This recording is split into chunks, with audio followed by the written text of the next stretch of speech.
Kelly, good to have you on here again, sir. Thank you so much. Of course. Thanks for having me back. Good to be Yeah. back. Hey, I appreciate you saying it. I'm gonna pay you later on, okay, for that endorsement. Well, I don't know if you want to tell people you're going to pay me, but sure, if you're not ashamed about that fact, then I'll take that. We'll just give them a little I hint. thought that was our little secret. Yeah, it's not cheap. It's not cheap for It's these like a endorsements. Bitcoin thing, though. It's not Yeah, actual like, U.S. dollars. we are going to be checking in on the status of Bitcoin, and it will eventually pay off. Try just That'll be about 30 minutes of this podcast. Yeah, it's a lot of Bitcoin talk this time. There's a lot about Spotify changing over to not only do we pay you a small amount, but it's now in Bitcoin. Mhm, mhm. Yeah. And I was happy that I was on the board to make that decision at Spotify. I think it's going to really benefit a lot of musicians. I'm glad to know someone's in that room who's really got our back. Yeah, I'm for the musicians. Believe you me. Thank God. It's really good to have you back on here, Kelly. And yeah, you got the new album out. Yeah. Very exciting. Exciting times. Always a little, life just feels a little bit crazier, but it's a good crazy. But yeah, it just kind of feels a little bit like you're doing this constantly. What? Just trying to, well, because anybody who's giving the album any attention or time, you want to make sure and not only process that and try and like really be in the moment because this doesn't, as many times as I've done this, I never wanted to feel like, oh, whatever. It's like, Yeah. this is very exciting. Hmm. It's cool. I made something again, and that's not always easy to do it one time. So to do it many times, I like to try and stop and smell the concrete, as they say. I've really looked at a release day as a very exciting thing because it's an opportunity now. It's like it's everything that you're making and creating this art for yourself, but once you decide to actually share it and you pick that date, it's very exciting leading up to it and a bit nerve wracking, you know. And I definitely don't take it for granted every time, because at the first time I very much was focused on it, but there's actually even more focus now because I've grown since 2019. Coal Mine Records has grown since 2019. So with those two things means there's just a little bit more action around this, which makes you can't help but take it in and go, oh wow, this is really great. Like the record's out and people are really taking to it and really giving some really great feedback. Really lovely stuff I'm getting from people. Did you feel like there was a sense of relief for you once this album was out? And Well, has it yeah, or has it happened before? I mean, there's always this, for folks that don't know, there's the creative process, and that's however that long that takes. Whether for some people that might be a month, for some people it might be a year, whatever it is, 2 years. And then there is if you're dealing with a label or some sort of company that's distributing your physical records, there's definitely a queue, there's a line you get in. So once you turn the record in, there's a waiting period of about 8 to 12 months, maybe as short as 7 months, 6 months, but you kind of have to like sit back and just wait. So as the date approaches and you start to do press and you start to talk to people and do interviews and things of that nature, once you get to the day, of course, it's nice to finally get it when there's just all this anticipation around it. So yeah, it's an exciting time, because not only are you, uh, not only am I putting out something else and showing people, what I'm doing, and fans and people who have been waiting for some new music are happy. It's also a new way to just kind of create a new page with a lot of new fans. I'm sure the new record will be the first thing they hear of mine, and they'll get to go back and kind of rediscover the older material. So that's always cool too. Yeah. Do you keep that in mind when you're releasing something new that this might be the catalyst that gets some people into your catalog of music? I mean, it's not something I'm necessarily focused on or thinking about, but as you start to process where the record's gonna go and how, the people it's gonna find, it's definitely a thought that pops up, and I guess that's always outside of your own quest to grow and to evolve and become a better artist over time. It's always why you want to try and put out your best product at all times, because you never know when it's going to be that, first impression. Right, right. So now that the album's and it's been out for a week and Yep, some coming up on a week change, tomorrow. yeah, coming up Yep. on a week. Yep. Uh, yeah, I mean, does this feel as fresh as it will feel? It's funny because that term, it has an interesting meaning as an artist, because obviously by the time I, all this music comes out, it's technically old. Like, I've written these songs. Some of these songs are almost a couple years old. They were recorded a year ago. So from a standpoint of an artist, they might look at it and go, yes, this is my new record. But since then, I've recorded 10 other songs, and, you're constantly kind of moving forward. So it's funny how us as artists, we look at things, even if no one's heard it, we're like, oh, that's old. And it's like, well, good art is timeless, right? Mm-hmm. We Right. still all listen to an old song and love it every time. And that's because there's something to it. So just like a painting or a movie or anything else. So can't really put a time on art, but as artists, it's like a it's like a marking in time of our development, of our growth, because you might look at that and go, oh, my songwriting wasn't as strong, I wasn't working in a good studio, I didn't have the right musicians. Everything is a growth period until you kind of find what works for you. And that's what you'll see with good producers and people that make records, is once they find the people that they like working with, first of all, like, hey, you're a good guy, I like working with you. Because even if you're a great guitar player, if I think you're a jerk, I don't want to, I don't want Right. you around. So once I like you and you bring something unique and great to the table as a musician, I'm going to keep hiring you because we have a great thing. So, that's just part of the process as well, is bringing in those people, and they help keep everything feel fresh and new. And so it's a loaded question, right? Does it Hey, I feel mean, fresh? I'm sorry. I had to come Yeah, out guns blazing, Kelly. I'm sorry. I had to for the retention rate of this video. I for gotta, sure. yeah. Would you prefer the order of new songs in terms of when you write them, to be new as they're coming out, as in like you record a song and a month later it's ready to be pressed onto a vinyl? That would be cool. I mean, that's definitely when music was coming out in a simpler time, where, I mean, you kind of seen people make fun of it in movies where they'll record a song and that night it's on the radio to display how I mean, but really things did move fast back then, a lot faster than now. I would love that.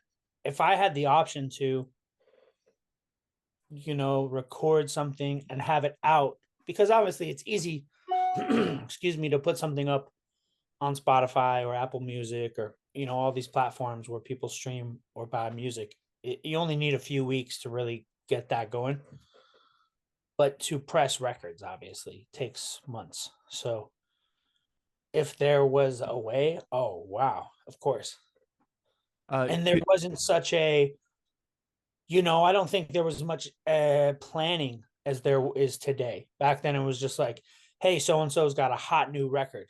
Push everything aside, because, that really was, I feel like that's what it was whoever has the best is going to we're going to push to the front of the line. Whereas like any label will tell you, well, there's a schedule. You know, it's great. Your record's turned in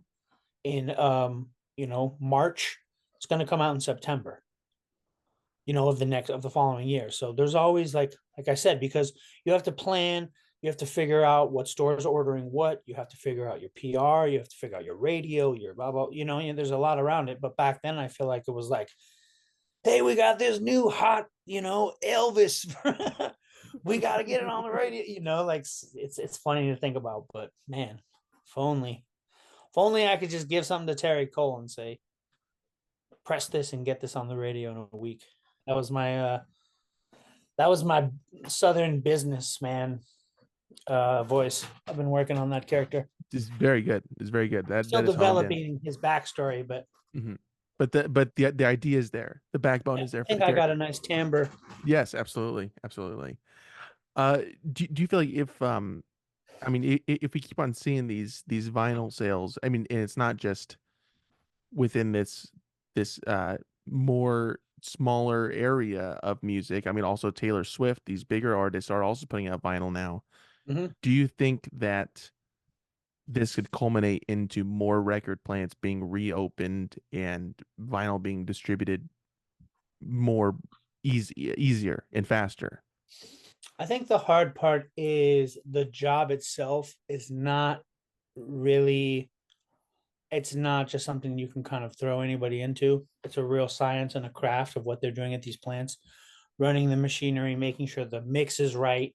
It's literally science. So I think you have to find people who have a passion for this and really want to do it. And I think that's especially, I know during COVID and after, some of these plants just couldn't keep up with the schedule because they didn't have the employees. They were short on a lot of senses, and they were asking people to do really long days to cover, which obviously you want people on their toes and at their sharpest at this kind of job when doing this, because quality is really the most important thing. I mean, a lot of plants have definitely opened, and a lot of plants have either expanded, and there's definitely more open than there was, a few years ago. Just like there was more open 3 years ago than there was, 3 years previous. I think we've seen a nice little growth, while there aren't nearly as many as there was 40, 50 years ago. Um, like I said, it's kind of tough for it to continue to grow because based off what I've heard, it's hard to staff these places with the right people who are there for the right reasons, who can do the best job. And two, this is not a business that you will get rich in. Funny enough, people go, well, what do you mean? How? And explain that. It's like, well, let's look at it like this. Let's take a company like Walmart, which is very, it's a very wealthy family that owns that. They carry a lot of records and have for a while. So say if you're stocking every Walmart in the country with 10 Are You Experienced Jimi Hendrix, for the next 10 years, because they look, they think big, they're going to put in a really big order, right? They're ordering a lot of just that Jimi Hendrix record. So then you got to think about all the other orders they're going to do. So if you look at it that way, you go, excuse me, why wouldn't Walmart just open a pressing plant, do this themselves instead of having a middle person? It's like, because there's really not much for them in it in the end. It's not gonna, like, all that work and like that opening of a plant and doing all this and finding the right people to do it. And you have to go buy this machinery, which most of it is older machinery. There's not a lot of people building these new versions of what presses these records, so it's complex. Yeah. Um, so I think the answer would be they'll continue to be very slow growth. Hopefully, I'm sure it'll, just kind of not bottom out, but really just stabilize and cruise. I'm hoping no more places close. Hmm. And I'm looking forward to the opening of your new plant. I'm really looking forward to Oh that. I think man, it's going to be really good. ugh, I'm having a hard time staffing. Yeah, and send your resumes in, and we'll have the contact information below. Yeah, Whatever we're, you, we're gonna run a contest for whoever manages it. yeah, That'll be the winner. yeah, it's a contest. It's not based on ability. It's if you It's win, based on luck. yeah, if you win, you win. Yeah. Um, yeah, A Lover Was Born is is the newest album out now. Um, and where did the name come from? When did you settle on that? First heard. So as you start thinking about, you start making the record and making the music. it's natural to start thinking about what kind of title is it going to have. I've done this a lot. Sometimes you fall back on a song name. That's very common. Or vice versa. Say you come up with a title of something and then you write the song for it, blah, blah, blah. But I like personally for my own solo records to try and not name the record after a song. So I'm very focused in terms of whenever I hear a cool phrase or something that speaks to me, I'll, put it back in the file cabinet, or in this case, in my notes in my phone. So we were working on the record last year. This actually last October, and we were working on one of the songs for the record. And I was talking to Jay Mumford, who plays drums on a lot of the record. He's a great drummer from New York. Shout out to Jay and go listen to his episode after this one. Jay, yeah, okay, there you go. You got Jay, so there you go. Yeah, listen to his episode. He's the man. So he pulled up a song by the great Lee Dorsey, who I'm a big fan of, from New Orleans, worked with Alan Toussaint a lot, um, called A Lover Was Born. And his focus was, hey man, check out this thing that's going on in this song, and for the drum vibe and everything. And I was listening to it. And as I was listening to it, I looked at the title and I thought, man, that's a cool title. I like that. So it kind of stuck. And then obviously, we did the recording and blah blah blah, time goes on. And then as I'm figuring out the title and coming up with different ideas and putting things in my notes, like I said, A Lover Was Born was one of those names that was in the list.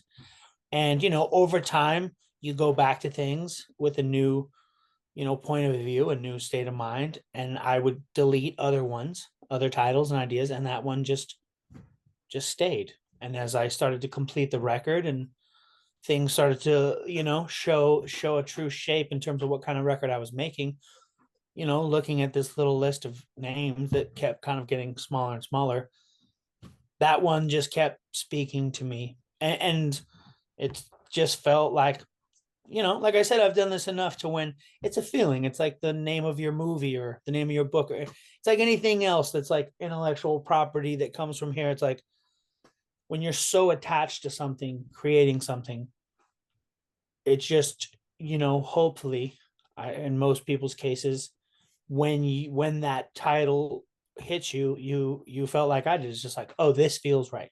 Mm-hmm. You never want to. I just feel like in this business of being creative and however you are creative, your gut is so important, right? I mean, for me, it has been. That's like something I've leaned on a lot. I always try and just go back to that. Like, hey, why am I overthinking this? I liked this right away. There's a reason why. Yeah. We've been practicing liking things for a long time, ever since we were babies, right? It's like, I like that ice cream.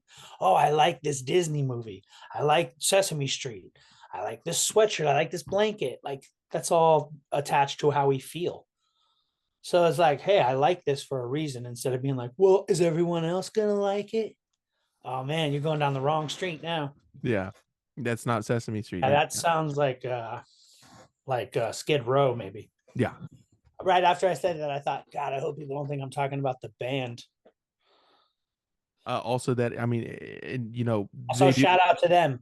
Yeah, shout out to Yeah, them. They do yeah. listen. Go watch the episode. Go watch the The episodes, of Skid, yeah, course, yeah. live on Skid The Row. Skid Row, the Skid. Well, no, it's the band Skid Row on Skid Row. Hmm. He did a whole double entendre episode. Yeah, it was they were not enthused with the idea when I floated it to them, but we got the shots nonetheless. And It was yeah, please almost go. better than when you interviewed Seal at Seal Beach.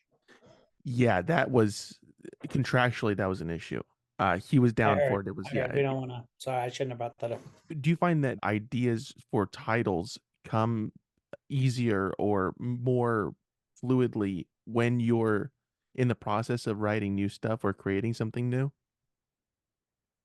I think it just. I've found that it tends to happen that way. Yeah, there's no real when it. If I'm looking at a comparison of like, okay, so this is my third solo record. I have the Tales People Tell, the Christmas album, A Joyful Sound, and now A Lover Was Born. I believe I came up with the title towards the end of when I was putting the first record, The Tales People Tell. Like once I was like, oh yeah, I'm making a record, putting these songs together.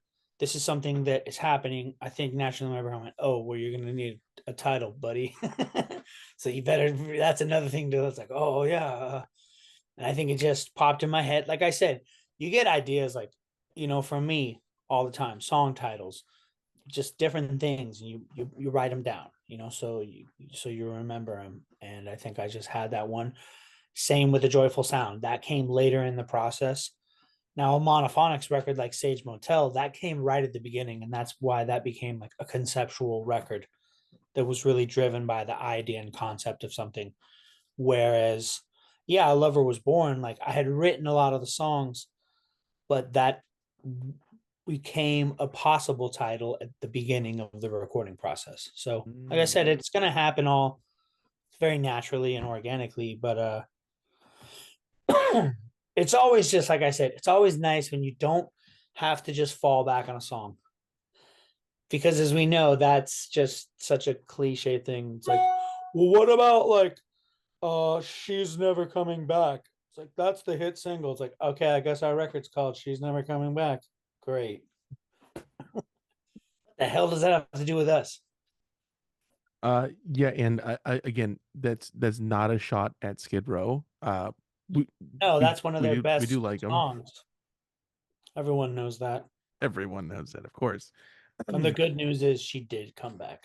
Yeah, actually, it had a happy ending. Yeah, but Not for reasons that weren't shallow, but hey, whatever. It's a win-win. the point is that she's back, and Exactly. it's good. All is good again. Nobody's seen her in a long time, but that's okay. Family's And worried. just a little bit, just a little bit. But that's and again, Skid Row, if you want to come back on to discuss the whereabouts, please. There might be a Netflix doc about this. Oh, I'm sure there's got to be one. Sure, absolutely. I feel like there's one for everything. That is the golden podium. Is that the pecking order? Is it like Netflix is king, and then it's all it's all the rest of them per se? I kind of feel like that's the common consensus is that I wasn't aware that they were the number one. So they're the Spotify of streaming. yeah, yeah. I understand. That Isn't that that's how I interesting feel. that people just naturally are attracted to certain applications versus others? Hmm. I mean, I find it interesting. It's like, why Spotify? Why is that everyone's first choice? I think we know the answer. It's the most user friendly. I mean, that's what I hear from people. The You, interface is nice. do you stream music? Yes, but I use YouTube. So See, that's what I use. okay, cool. Me and you, Kelly. But what no one says is that YouTube actually, I think they actually pay worse than Spotify. That's what we didn't want to say, but that is what But we use. they yeah, exactly. But they don't do the so for those that don't know, there's a new kind of system that Spotify is doing. So if you don't achieve a certain amount of streams, I think per year, you don't get paid anything. They're just kind of they look at it as like, hey, it's like you scratch our back, we'll scratch yours. Like, except we don't really scratch yours. We're just kind of letting you put it on this platform. So yeah, it's pretty crazy. You know, I'm not like a huge fan of streaming, but some of the information, just like a lot of things nowadays, is not exactly portrayed correctly, especially when people don't take into consideration. When you hear about these certain more famous people who sell a lot of records and they talk about, I had 1 billion streams and I only got like 75,000. It's like, well, first of all, yes, Spotify does not pay a lot. And now let's look at your record deal, which is like, yeah, you get 17% of 100. So right away, you got a bad deal. Hmm. And then you have to give your manager part of that royalty, and you have to give your lawyer part of that royalty. And 10%, right? maybe your business manager gets a percentage of something instead of you paying him on a weekly basis. Or it's like things are complicated. So once it's passed through all these filter systems, the fact that yes, it doesn't pay well, but also 17% of anything that's 100% is not exactly a lot to start with before you start having to chop it up more. So I think people forget that and they think it's just like Spotify sends Snoop Dogg a check for $73,000 based off of a billion streams. And it's like, that's not how this works. Unfortunately, it passes through a lot of hands. And I'm not defending the streaming royalties. I'm merely talking about the misinformation. There's a lot of dialogue around streaming, but that's why I don't want to get too caught up with that and just say go out and buy records Hmm. Hmm. because that one's easy.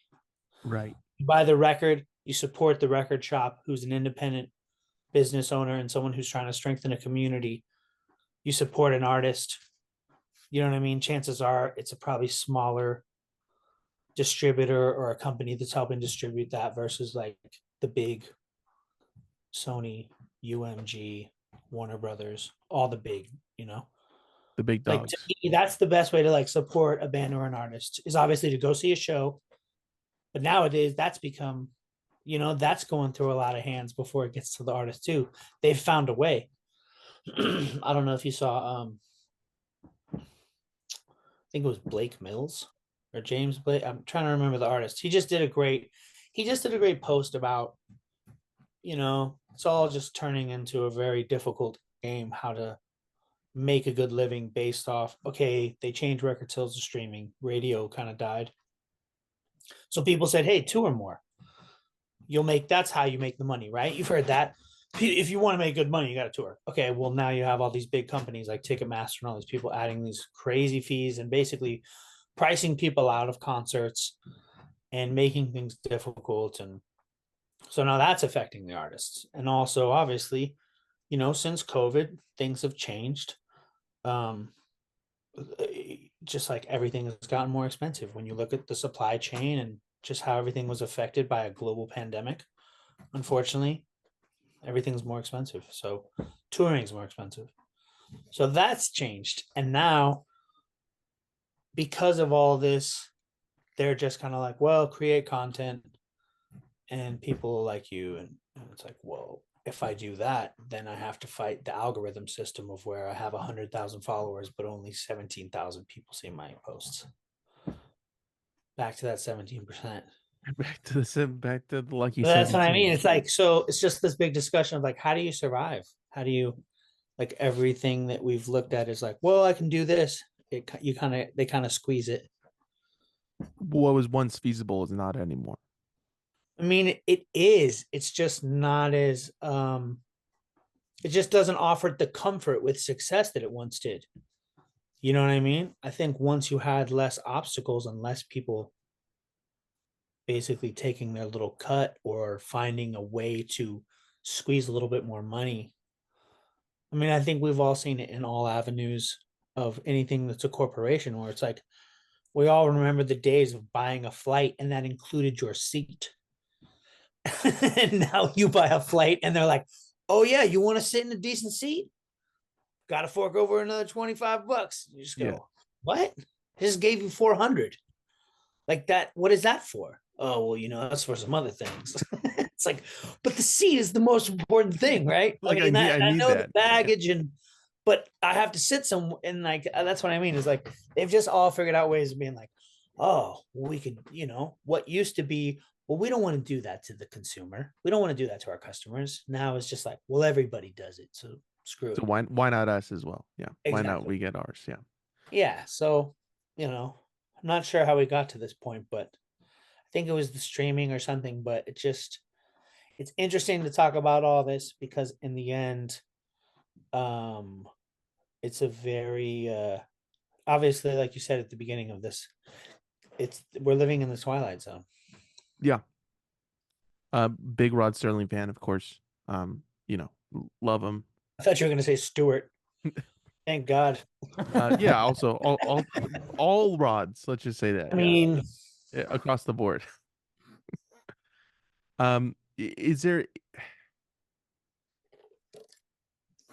we'll just cap this off by saying try to support artists as directly as possible. oh yeah, Um really, Bandcamp, to my knowledge, is the Bandcamp best is way to do amazing. it. But Um, also, like I said, I also like supporting stores because there is someone else you're supporting that ultimately it's a great part of any community, a great record shop. So nurture if your you're into local. buying Yeah. physical music, Mhm. yes, but also, yeah, you're right. Bandcamp is wonderful. So if you don't have a local record store, that's a good way of supporting the artist Yes, directly. If I that, completely agree. Well said. thank you, sir. I had that jotted down here, so Yeah. I was practicing it.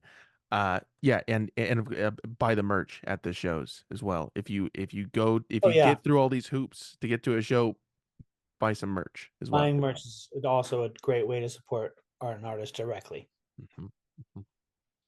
And if there's anything else that comes across my plate that it seems is really helping out other artists, I will add to that list. But thus far, that's what I have. I mean, you could just ask for their address and send them money. Yeah, I mean, mailbox obviously, money. yeah, a lot of artists have what's that platform? I'm not aware of it. Um, but it's like a monthly subscription that a lot of artists do where you get extra content. Patreon.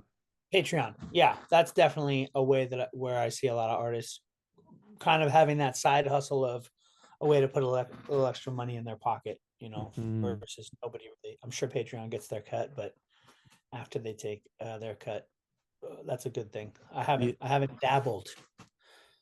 I'm not a patron of Patreon.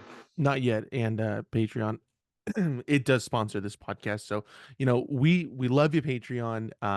Yeah, thank you for being there. Kelly's gonna join real soon My gosh, because he's coming what in. any day now? So be sure to subscribe to Kelly's Patreon. All the good stuff that you're gonna put up there. Food reviews, travel Oh, tips, definitely that travel tips, mhm, swimsuit edition. swimsuit edition. Hey, some spicy stuff. And for $1,000 a month is the premium tier level. You'll get Oh, access to that's all streaming. this. You're gonna basically wake up. It's 24-hour access. I have cameras installed. You'll get live access. Whatever I'm doing, you're a part of. Live streaming with good Mi quality casa, su cameras. casa. Absolutely. Gates open. Please feel free to come on in. Yep. Um, Now going back to your newest record here. The first single to be released from the album was Love or Your Pain Goes Deep, and that was a cover, right? Yeah, that's a song written by William Jackson, and I really love the song. And there's a great version of it. There's a couple versions of it. I'd say the more known version is the Frankie Beverly and the Butlers version from the 60s. Frankie Beverly of Maze and of Philadelphia Soul just passed away recently. Incredible singer and artist. So, yeah, the song really spoke to me. And I love Frankie's version. Mine's a little bit different and has its own thing. But yeah, I mean, just a good song, which, obviously it's not a cover of a well known song. I try to stay away from that unless I really feel like that song speaks to me. So yeah, I was really pleased with the what we were able to do and adding an additional version to a great song. Did you go into it knowing that you wanted to cover a song, or did it just kind of Um, fall into your lap? the reason why that came up is because I like to record more than just so say I look at a record and I go, okay, my goal is to have 9 to 10 to 11 songs, somewhere in there, whatever feels right. Um, but I also know how things go, and I never like to just put a record out and then just go quiet. So it's nice to record a few maybe additional songs that won't maybe fit on the record, or there's already something like that on the record. So you go, okay, well, I don't want too much of that same thing. So I'm going to hold on to this. And then also a few covers that would fit within the mode of the record. And so there's 11 songs on the record. And then there's an additional bonus track that will be coming out later called Trust in Me. And then I have the three covers, and one of those was Love, but I liked it so much that I said, you know what? This feels good with these other songs.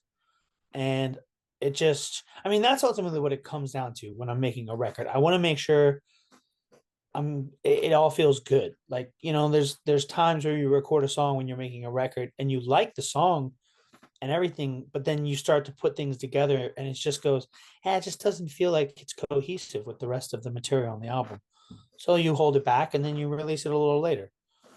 And that was the case, where this one song that I planned on putting on the record, it just didn't feel right. So I held on to that, and Love got in there. And yeah, I mean, I'm excited to release the other covers though too. I got a really cool one. I did a duet with a great old school soul singer from Chicago named Ronaldo Domino, Oh, who's been featured on some of the Numero comps ah, and put out a Coal Mine 45 a couple years ago. But he's a fabulous singer, and the track came out really cool. very nice. So keep your eyes peeled for that. Yeah. Further down the line. Um, and for those on Patreon, I mean, you've already heard some Oh, snippets, I of was gonna course. say, yeah, yeah, you saw it happen. Does hearing songs that really resonate with you, like Love, for instance, is that like a huge kind of catalyst for you to write something new or create something on your own? Like, oh, I really like that. That's jazzing me up to create something. I mean, definitely, I find so much inspiration in music, and I know that sounds like a very kind of cliche thing to say for any artist. Like, I find so much inspiration in art, but what I guess I mean is I really focus on the details in music so much that it's those little details inside those songs that are very inspiring, and that one little thing that can be a moment in a song that most people won't pay attention to, but it can be that catches my ear, and then that sparks an idea, and that snowballs into a bigger idea, which turns into a song. So it's really about, like I said, filing it away, because those little things are so important in the studio, when you're creating, because that's what's really cool is like someone will do something and you'll get that little spark in your head that'll go, hey, that's like that one thing that you love on that one record. And it's like, oh, hey, that's cool. This is like that. And it's like, there's so much of that in the studio Mm, naturally, because I'm such a fan, that as I'm putting these together, I just have all these little things that I've loved throughout the years that I listen to and that inspire me. So the inspiration is definitely real, and it's like deep in there. It's deep in my subconscious when I'm making these records. mhm. Is there anything outside of that that really helped inspire this newest release? I mean, I will say something that was really cool was, for those, I've talked about it a lot in terms of my stories, like, even on the first time I came on your podcast, me starting off as a DJ.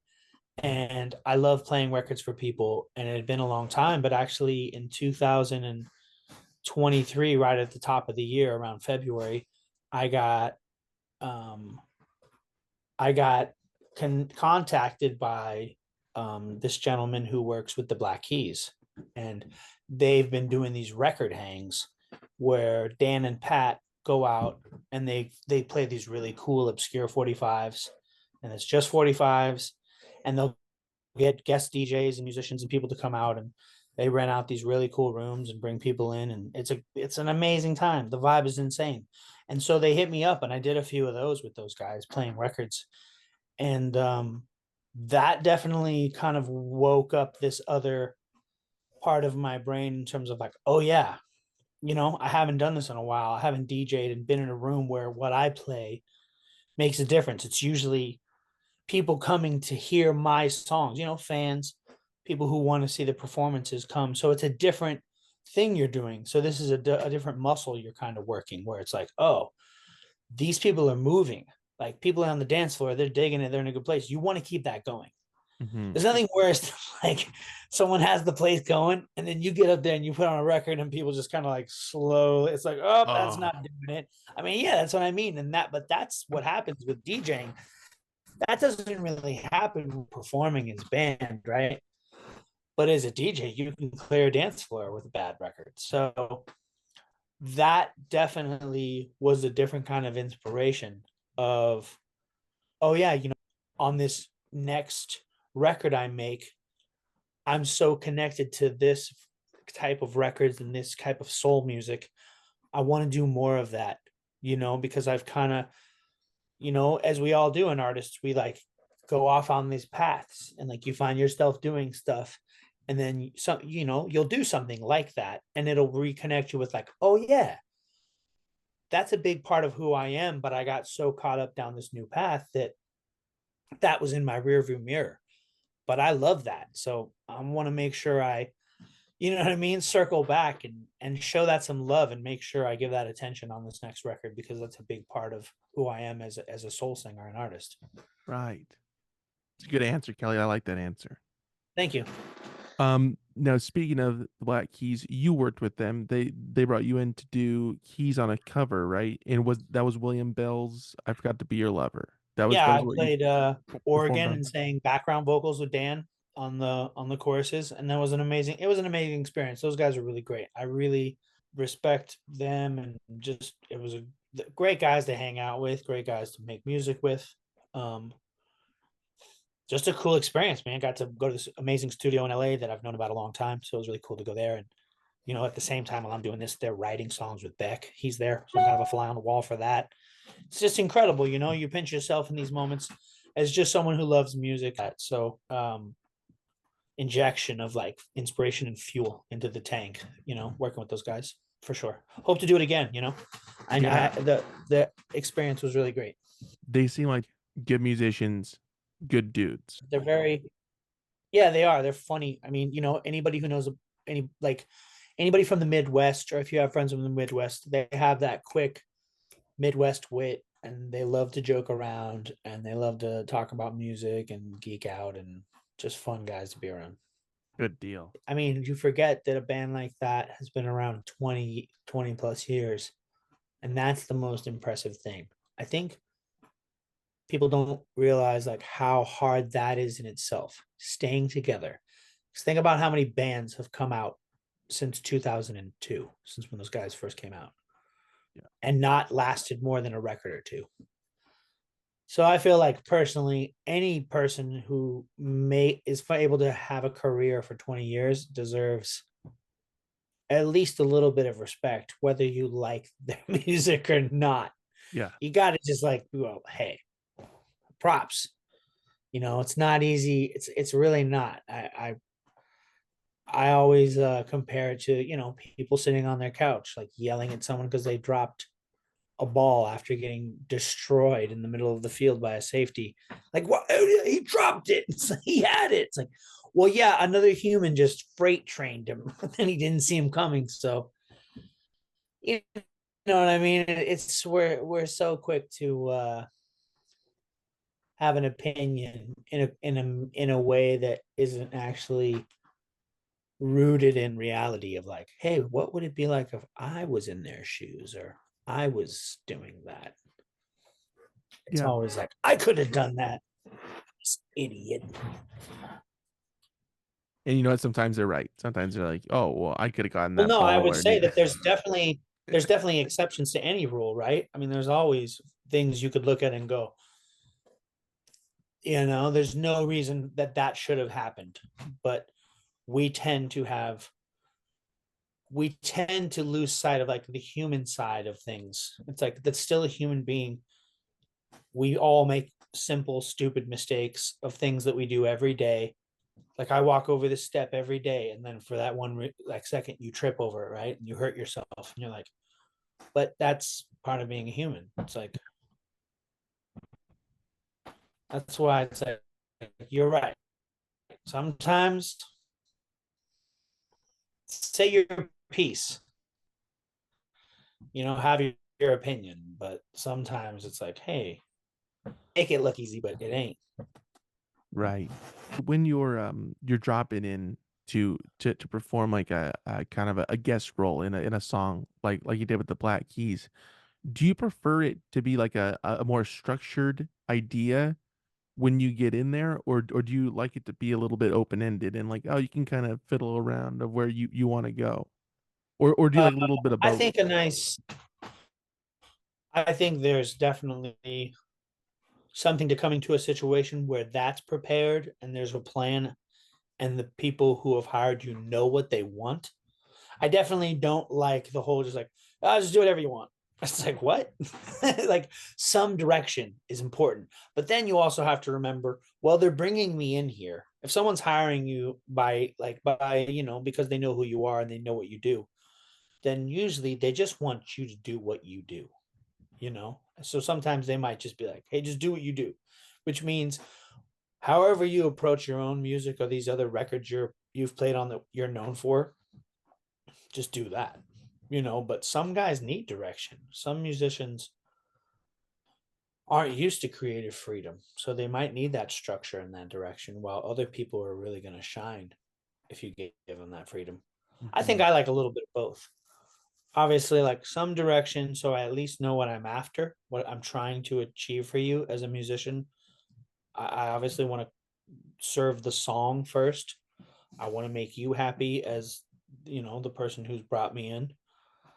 And I want to, have a look back at it as like that was a great experience. Obviously, I feel bad for people who have played on these big records or famous records, and it's kind of a drag. Like when they hear it, it brings them back to like, oh, that was kind of a he wasn't a nice fella.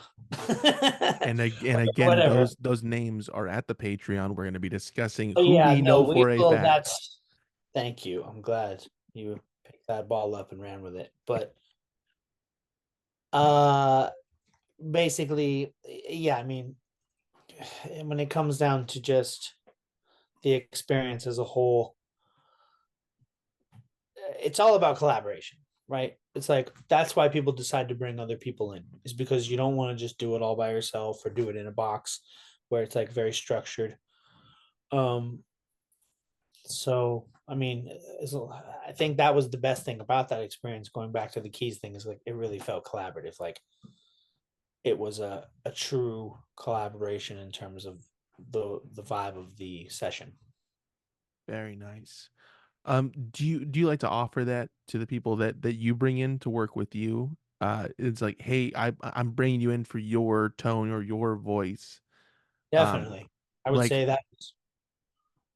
I mean, that's a big part of this last record. Was like I brought in a lot of different musicians, a lot of different people are on it, and I'm definitely producing them and producing the session, and I have a purpose and a direction and a vision. But once I've communicated all that to them, then of course it's like, now given all this information I just gave you, turn loose, man. Do what you got to do. Now it's like, based off what I just told you, give me what you got. right. Do you prefer to have Yeah. a strong structure though, like as an idea for the song before you start bringing people in, or do you kind of like to be like, Yeah. and yeah, Oh, yeah. Yeah, there's definitely like so in this case people came in and there were demos. In terms of me just piano and voice, but at least a sense of like, well, this is the structure, A B C A B, whatever that may be. That's just an example of like verse, chorus, verse, whatever. So there's always that. And then there's always like, here's the key we're playing in. We're playing in A. This is what the song's in. I think the biggest thing that can change is tempo, obviously.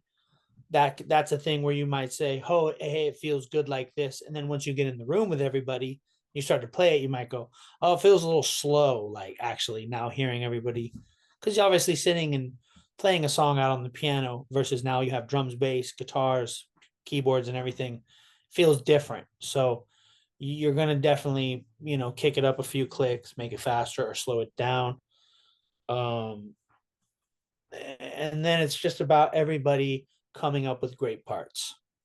That's really what you're hiring people for, is like people who are going to come up with good parts that complement the song, because that's just such a under appreciated art as a musician. Is like, am I good? Can I solo all this stuff? Yeah, but if I put a song in front of you, can you come up with a really great part? Like a great example that is so underspoken but is a great example, it always will be, is like My Girl. It's just like that, like boom, do do do do do do. That part wasn't written. for that person. He looked at the chords, just had a chord sheet, and went, "What about something like this?" And that's what you want. You want people who are going to come up with great parts. Right, right. And Yeah, so Jay Mumford and these people that you worked with on this newest release were people that you were like, yeah, I wanna get their insight to this, where they I wanna see where they take this kind of thing. for sure. I mean, everybody I brought in, this was my first time working with Jay, but I'm aware of his knowledge and what he's going to bring based off of me being, a fan of what he does as a musician. So I had a good idea of what he was going to bring to the table, and that's why I brought him in. And same with the guitarist, the great Jimmy James, who's incredible. He's from Parlor Greens, and he's played on my other records before. Yeah, shout And out to Jimmy, and please go listen to his yeah, and the episode as True well. Love is he. Have you had Jimmy on? Oh yeah, Oh Jimmy's yeah, okay, amazing. good. Yeah, Jimmy's incredible. So Jimmy's on there. Joe and Max Ramey, the Ramey brothers from the Ironsides. You should definitely get them on. And then the great Joe Crispiano from Sharon Jones and the Dap Kings. He was in the Dap Kings for a long time, and he tours with Lee Field sometimes. He's toured with me. He's done stuff with Mayor Hawthorne. He's an incredible guitarist and songwriter, musician. And you know, Eric Johnson, the sax player from Decent Sears, and Oh yeah, I love Paul his playing. Chandler, who I've worked with, and Jason Cressy, who used to be in the True Loves and plays with Monophonics and on my stuff. So a lot of people who just, you bring them in because, like I said, all these people I know, I have a great rapport with, we're friends. And then outside of all of that, I trust them. I know they have great instincts. And Joe from the Ironsides, they've been recording with me now for almost 10 years. So we have a great thing in the studio. Same with Kamiko, Joy, and Vivica Hawkins, the background singers I use. I've been using them for years. So we have a really good thing. They come in, they know what I want. I show them the song, I show them the arrangement, we talk about it. Boom, we're done in 40 minutes, because we just we understand each other. So that's the best way. Bringing in new people all the time, it can be a little nerve-wracking, honestly, because you never know what you're going to get. Like, you've heard somebody on a song and you like the way they sound, but you just personalities and vibe and everything, you never know. So I'm lucky to be connected to just so many wonderful people who are really talented and have really helped me make these records. Yeah, that's a really good well that you have to be able I to do. pull I do. from. I got a nice little bullpen. Yeah, Yeah. of just straight heat in there. Yeah, exactly. Not a lot of people could say that, Kelly. It's true. You're one of the lucky ones. That's amazing. Now I saw uh a shorter video of you discussing one of the songs that you worked on early on with Jimmy, I believe Jay and the great Sergio Rios, that the first take that you guys didn't end up working out, right? There was a little bit of an issue with the actual tape Yeah, itself. during the session. That's right. During the session, we were recording most of the record. I mean, basically all the record, except one of the covers. And obviously, this song that we're going to be talking about, Be Your Own Shelter. Yeah, something happened. So we cut it. We listened back to it. We decided we liked the take. We moved on that day and started to work on the next song. And then, obviously those sessions ended. And then as I started to go through the tapes with Sergio and listening back to all the takes and, just kind of organizing everything, we noticed that there was something going on with the tape, unfortunately, that we weren't here. It was, one of those things where you're like, that wasn't there before, because we all stood in here and listened back and said, cool, that's the take. Sounds great. Nobody heard what was on the tape. So we're not sure, unfortunately, it's just like anything else.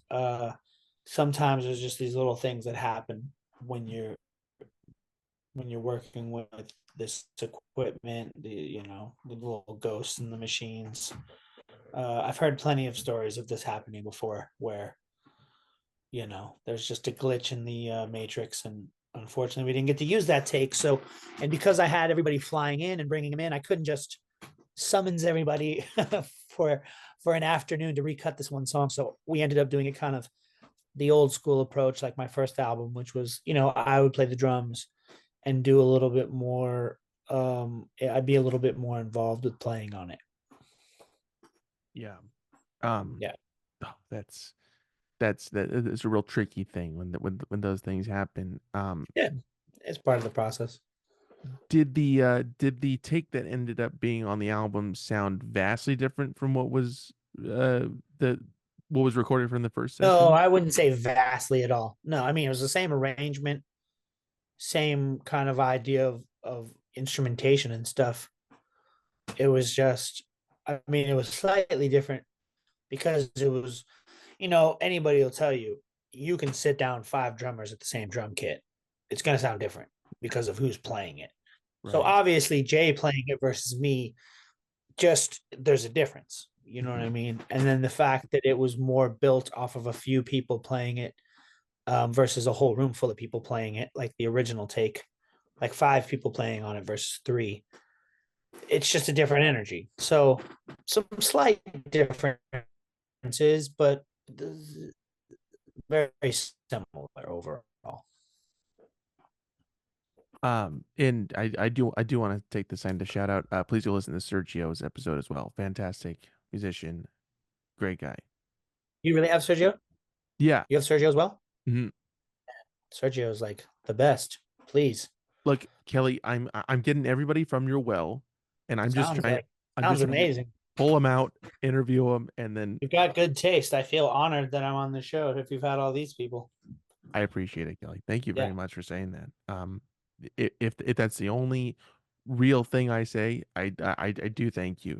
Now, going back to the beginning of this chapter of this album, did you set out to make another album, or did you just have these kind of ideas for songs that you said, all right, let's do another album? No, this was definitely like it's kind of hard to do that once you've done it. I mean, for me it is. I feel somewhat driven by, certain things, and I just kind of felt like, it's time. It's coming up on almost 5 years. I mean, it's obviously been 5 years now with the album out this year, but previous to that, I was like, well, time's going by. You know, um, I think I have something else to say now. I think it's time to do something.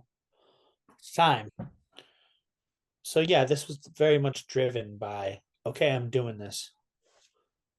Step one.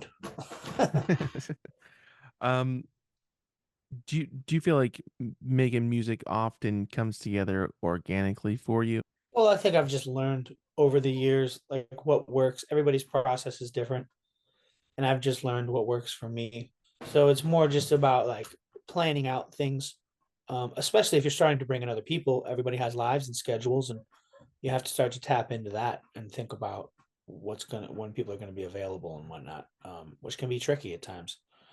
So, I mean, it was definitely like, okay, I need to start thinking about, writing some new songs or looking back at some other songs I've written maybe in the last year or two that I haven't used, and thinking about different people like, oh, I've been wanting to write with Joe Crispiano. So I'm going to reach out to him and go and visit with him. And hopefully we can write some tunes, which we did. And you know what I mean? Stuff like that. Growing up the way I did with my dad, he had plenty of stories where he'd come home and just from recording sessions, and it was just like tough, because like I said, maybe the producer just didn't know what he wanted. So he would do a bunch of takes, and it would just be a lot of like humming and hawing, like, well, I mean, yeah, I like this. I don't know if and it's just like, well, just tell me what you want. I can do it, baby. But you got to communicate.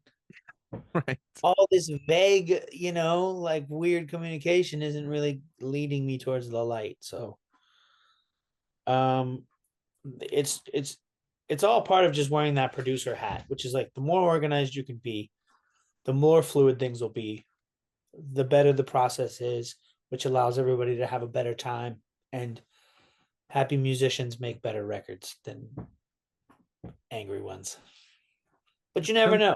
sometimes angry ones, yeah, I was Yeah, gonna I say. mean, I'm sure it's actually well known that Phil Spector would work the guys take after take to kind of wear them down because he liked something about that fire of like, fuck this guy, we need to fucking goddamn it, let's fucking, that like Yeah, now prove we it need to to him. prove something. And yeah, so everybody has their process. Like I said, as long as you're happy with the end result, it doesn't matter how you get there. Right. Do you feel like once you get the ball rolling on either whether it be an idea for a song or a song for an album, that once the wheels start moving, that it's easier to like get the whole thing going more smoother and or more smoothly? Yeah, I think so. I mean, things just start to fall into place. It seems like the more you kind of are, I mean, it's just really about experience, man. Honestly, the more I've done this, the more it just feels easier and less like I have to like less thinking and just more reacting because it's like anything else. Like, oh, I've been here. I know how to react to this. Where it's like in the past when you haven't, oh well, I'm not sure. How do I, oh, how's this gonna go? Where this is just it's all pretty fluid and it, yeah, I mean everything how it happened pretty naturally. Honestly, I can't really think of it besides the little hiccup with the tape. I can't really think of anything else um, that really was a hiccup in the process. I mean, like I said, scheduling is the only thing that can be a little bit difficult, but you always find a way, especially when you're bringing people back because they want to do it. They're excited. I'm lucky that people get excited, to Yeah. that back to work on stuff. Uh, is there different sense of difficulty when composing your solo work as opposed to when you go in to write new stuff or create something new with monophonics, for instance? Yeah, I mean, it kind of was like your last question and this one are kind of connected. It's like the ideas come and things happen naturally. Some things don't happen as fast or as naturally, obviously, but you're patient with the process. But I think I was kind of talking to somebody about this today.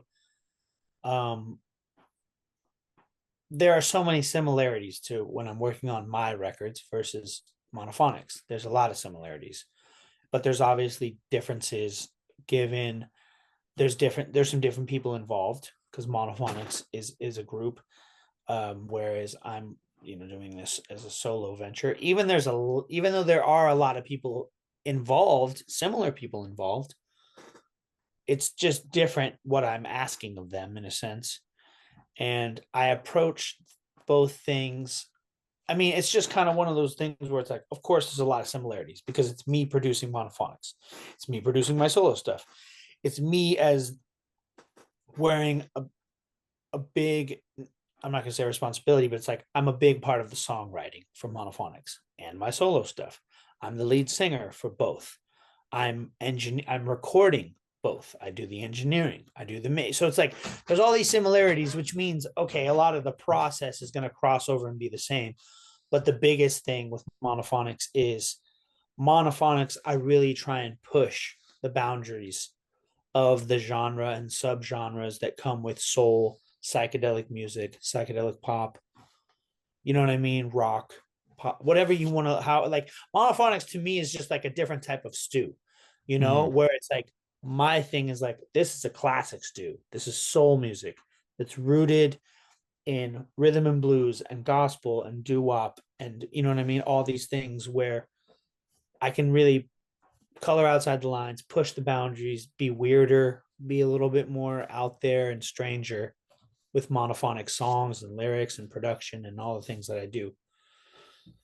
So yeah, inside the process is similar, but the obviously I am trying to get a different result while not being like, hey, well, how the heck do you end up with this and this? It's like obviously you could listen to my stuff and monophonics together on a playlist, and it's not going to feel like classical and reggae. Right. You feel more free to bring different ideas outside of the lines, like you said, to monophonics works rather than the classic stew, as you mentioned before Yeah, with your solo thing. yeah. I mean, um, it's all about pushing all of it forward, obviously, and you want to keep growing and evolving, like I mentioned earlier. But with monophonics, I feel like I can just stretch things out a little bit more. It's a different type of growth that I'm trying to achieve with my solo thing. Monophonics, it's almost just like, how far away can we push this while it never being like, we're not sending mixed signals though. Like, it's very clear what you're trying to do, but it's really cool how much you're pushing the boundaries of the sound. Right, right. Um, does this new release feel like an extension in a way with the mixtape that you put out? I mean, the mixtape was like a thing where like, it's kind of like the tales people tell. It's like I was just kind of doing stuff.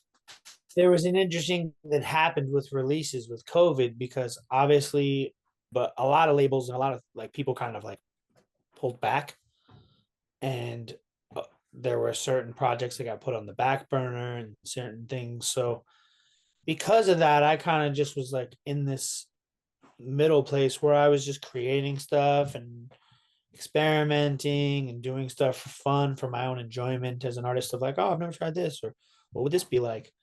And because of that, I just started looking at what I was doing as, oh, you know what? It would be cool to put something together in the mixtape format, because that's something that was a big part of, me growing up as a music fan. Was like, tapes were popular back then, and making mixtapes for your friends or girls that you liked, or just in different social situations.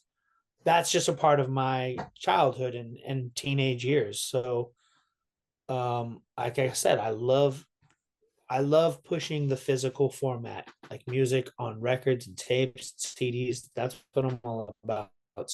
So I thought it'd be really unique to just release this just as a tape. It's not streaming. There's a few songs off of the tape that are on the streaming services, but you can't find the whole thing.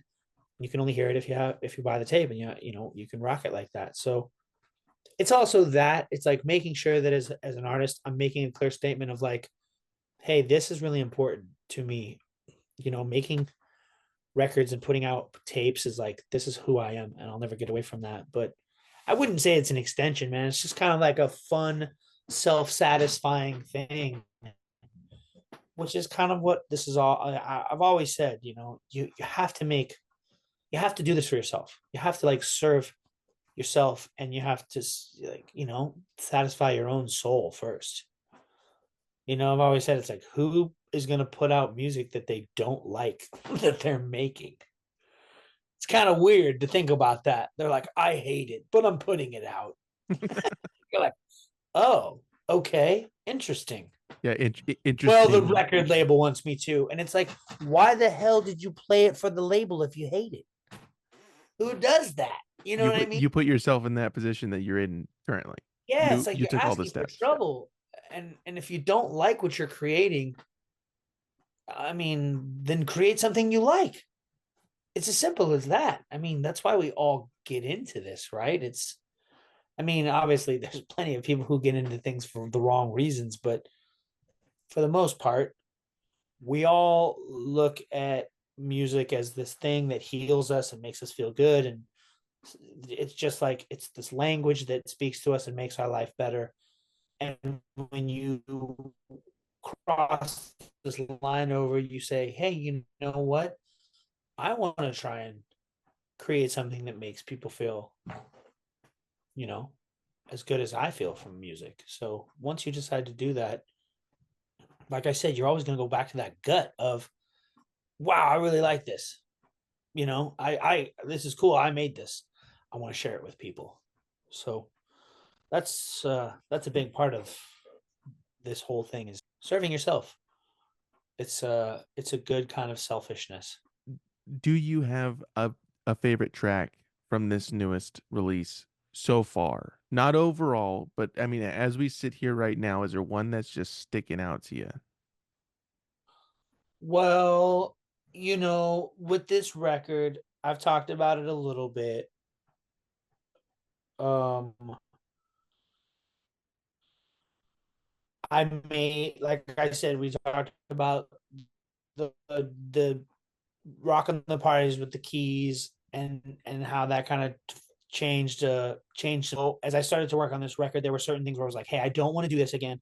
I don't want to write this kind of song again. I was definitely very, you know, aware of like I'm not making the Tales People Tell 2.0. Like I can do that all day. Like honestly, that just doesn't sound fun at all. Um, so that was I was putting the record together and writing things. I was very much like I said, going back to certain styles and sounds in soul music that really connect to me and I love. So but as you get through that process and you put things together, I love it, but you look at it and you go, this might go. I'm not sure because this isn't something I've done a lot of. So some people it might not resonate. And you always, that's who we are as artists. We can be very insecure. So my answer, I would say, as of late, like the last day or two, I've been really enjoying how much people are enjoying the song Chosen Few, because that is a song that I really love. And like I said, I know it was kind of just like, well, this is a little different and quirky and, flexing a muscle that I love and a sound I love in soul music. But I would only say that because, like I said, it's been great. There's always a song, like, I don't know how people are gonna take to this. There's nothing like this on. There's not a lot like that I've done. So I was a little like, we'll see how people. But it's been great. People seem to be really digging that one. So final answer, Perfect. Chosen Few. Kelly, I really appreciate you coming back on here, sir. It really means a lot to me, and I really do enjoy chatting with you. But before I let you go, I got some promo to do here. Sure. So Kelly's new album, "A Lover Was Born," is out now through Coal Mine. And if your record store doesn't have it, if your local record store doesn't have it, feel free to jump on the website, which is at coalmines.com to order it if your local places don't have it. And Or are you going Bandcamp? or the Bandcamp, which is it on your Bandcamp or is it on Coal Mines Bandcamp? Yes, it would be available through my Bandcamp page or the Right Coal on. Mine Bandcamp page. Yeah, Well, both of those will be all this stuff will be linked below. And along with your other releases, Kelly, can also be found at coalminerecords.com, and I'm assuming the Bandcamp as well. And also Kelly's other music regarding correct. the things that the things that he puts out with Monophonics can also be found through coalminerecords.com as well as the Bandcamp for Coal Mine Records, which again, whatever that You're is right on it. will be linked below. Perfect. And yeah, in both Kelly and the Monophonics music is streaming everywhere wherever you get your music, whether it be on Spotify or if you're cool guys like us through YouTube. All that good stuff is found everywhere, and people can stay up to date with the your tour dates and releases and everything else by following you on Instagram, right? Is that the best place? I would say that would be the best place. Instagram, thrown over to Facebook. So pick your poison. Perfect. I'm definitely more active on Instagram. Yeah, awesome. That's what I wanted to hear, Kelly. And that's at Kelly Finnigan Music on Instagram. And if you want to keep up to date with the with all the news and the and whatnot of Monophonics, that's you can also follow the band on Instagram at Monophonics as well to keep up to date with everything. Correct. And Kelly, you're the man. I'm digging the new album, and thank you so much for coming back on, sir. I really appreciate it. Nice to talk to you, Jacob. Thanks for having me. I'm gonna stop recording this. I'll talk to you in a minute, all right?